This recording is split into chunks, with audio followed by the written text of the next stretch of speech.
네, 안녕하세요. 여러분 반갑습니다. 오늘 수요 리워드 시간에는 이번 주에 나눴던 설교에 대해서 또 나누고 또 생각해보는 시간을 갖도록 하겠습니다. 이번 주 설교에서는 이해할 수 없는 일에 대한 기독교인의 바른 반응과 해석, 이것에 대해서 살펴보았는데요. 먼저 이해할 수 없는 일에 대한 반응을 정리하자면 이렇습니다. 이해할 수 없는 일이 일어났을 때, 이해할 수 없는 문제가 일어났을 때 우리 기독교인들은 어떻게 반응해야 되는가, 이것인데요. 정리하자면 이렇습니다. 첫째는 뭐냐면 이해할 수 없는 것은 그냥 받아들이라는 겁니다. 왜냐하면 우리 이해의 영역을 넘어서는 것이기 때문에 우리는 이해할 수 없는 것들을 그냥 받아들여야 할 수밖에 없습니다. 두 번째는 뭐냐면 이해할 수 없는 것에 대해서 애통하고 질문하라는 것이죠. 우리가 나눴던 성경 본문 이외에도 성경에는 애통하고 질문하는 것들에 대해서 많이 이렇게 나오고 있습니다.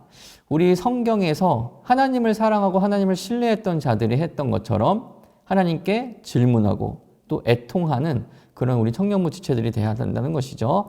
세 번째는 뭐냐면 이해할 수 없는 것만을 바라보지 말고 그리고 훨씬 더 멀리 바라보라는 겁니다. 그리고 기뻐하라는 것이죠. 왜냐하면 결국에는 최종적으로 악은 멸망하고 또 우리 하나님께서 우리 자녀들에게 승리를 주시기 때문입니다. 그래서 이해할 수 없는 것들에만 집중하지 말고 훨씬 더 멀리 바라보고 기뻐할 수 있어야 한다. 이렇게 말씀을 드렸습니다. 자, 이렇게 반응하는 것이 우리 기독교인으로서 이해할 수 없는 것들에 대한 그 반응인데요. 그렇다면 이해할 수 없는 것들에 대해서 어떻게 해석을 해야 될까? 이것에 대해서 또 한번 나눠보고자 합니다.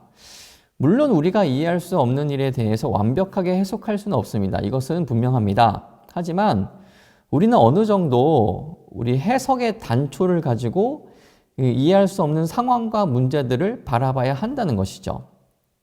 그 해석의 단초는 다음과 같은 세 가지입니다. 첫 번째는 뭐냐면 악은 전적으로 악하다는 겁니다. 악은 전적으로 악합니다. 본래적으로 악은 하나님과 완전히 상극입니다. 악은 하나님의 존재, 또 하나님께서 원하시는 것에 대해서 완전히 180도 부정하고 완전하게 멀리하는 것들이 악입니다. 그래서 이 악은 전적으로 악하기 때문에 우리가 기대할 수 없다는 것이죠. 두 번째는 뭐냐면 하나님께서는 반대로 전적으로 선하십니다. 무슨 얘기냐면 하나님께서는 우리 자녀들을 향해서 항상 선한 길로 인도해 주시려는 하나님의 선하심이 있다는 것이죠. 악은 반대로 전적으로 악하고요. 하나님께서는 전적으로 선하시기 때문에 하나님의 선하심에 우리가 기대를 할 수밖에 없다는 것. 이것을 기억해야 한다는 것이죠.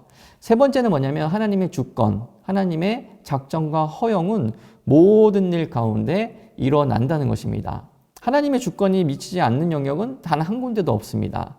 그런데 그 가운데에서 하나님께서는 작정하시고, 이 작정은 뭐냐면 하나님께서 직접 의도하시고 원하시는 것들이 일어나는 것을 말합니다. 하나님의 작정이 있고요. 그리고 허용이 있습니다. 악한 것이 발생하도록 허용하신다는 것입니다. 욥기를 보면 욥기에서도 이렇게 잘 알 수 있듯이 사탄도 역시 하나님께 허락을 받고 욥을 시험하는 것을 볼 수 있고요. 요한계시록에서도 보면 많은 표현들을 통해서 사탄이 하나님께 권세를 받고 이렇게 우리 자녀들을 시험하고 또 괴롭히는 것들을 볼 수 있습니다. 이렇게 하나님의 주권 가운데 하나님의 작정하시고 하나님이 허용하시는 것 가운데에서 모든 것들이 일어난다.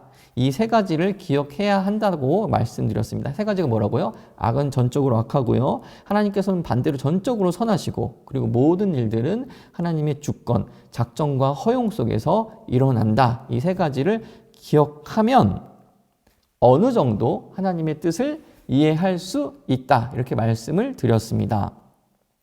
하지만 이 세 가지 해석의 단초를 가지고도 도대체 이해할 수 없는 일들이 일어난다는 것이죠. 우리에게는 우리가 도대체 이해할 수 없는 문제들이 일어납니다. 그런 문제들이 일어날 때에 어떻게 해야 될까? 말씀드렸듯이 하나님 앞에서 또 부르짖고 하나님을 또 불러야 합니다. 우리는 연약한 존재입니다. 하나님, 우리를 도와주세요. 하나님, 왜 이 문제를 보고 계시지 않습니까? 하나님께 질문하고 하나님 앞에서 애통하고 하나님께 부르짖어야 한다는 것입니다. 시편의 시인이 하나님을 부르면서 울부짖었던 것처럼 하나님을 간절히 찾아야 한다는 것이죠. 왜요? 하나님께서 우리 목소리를 듣기를 원하시며 기다리시기 때문입니다. 이렇게 나의 목소리를 듣기 원하시는 우리 하나님 아버지께 부르짖는 우리 청년부 지체들 되기를 소원합니다. 오늘은 이것을 한번 생각해 보았으면 좋겠습니다. 나에게 이해할 수 없는 일들이 일어났을 때, 나에게 이해할 수 없는 문제들이 일어났을 때, 그때가 과연 언제였는지, 그리고 그 문제들은 과연 어떠한 것들이었는지, 이것에 대해서 한번 생각해 봤으면 좋겠습니다. 그리고 그것에 대해서 나는 어떻게 한번 반응했는지 한번 돌아보시기 바랍니다. 내가 과연 이해할 수 없는 문제에 대해서 과연 기독교인답게 반응했는지, 그것을 한번 생각해 보는 시간을 가졌으면 좋겠습니다. 오늘도 역시 책을 추천해 드리고자 합니다. 크리스토퍼 라이트가 쓴 책인데요. 성경의 핵심 난제들에 답하다 라는 책입니다.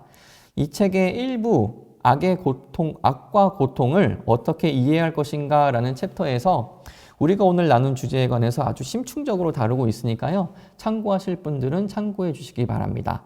그리고 설교 시간에 언급을 해 드렸던 영화 사일런스를 다시 한번 소개해 드리고자 합니다. 일본의 작가 엔도 슈사쿠가 쓴 침묵이라는 책을 원작으로 하고 있는 영화인데요. 세계적인 감독, 봉준호 감독이 그랬었죠. 마틴 스콜세지 감독을 존경한다.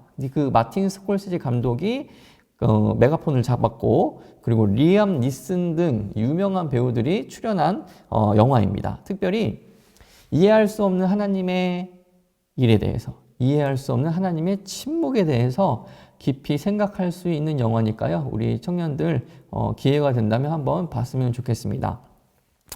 이상으로 오늘 수요 리워드를 마치겠습니다. 우리 여러분, 지금 코로나 바이러스가 다시 기승을 부리고 있는데요. 이때에도 하나님의 뜻은 무엇인가? 이렇게 하나님께서 허락하시는 이유는 무엇인가? 한번 생각해 보시고 하나님께 부르짖으시는 우리 모든 청년부 지체들 되시길 간절히 소원합니다. 그러면 주일날 건강한 모습으로 뵙겠습니다. 여러분, 화이팅!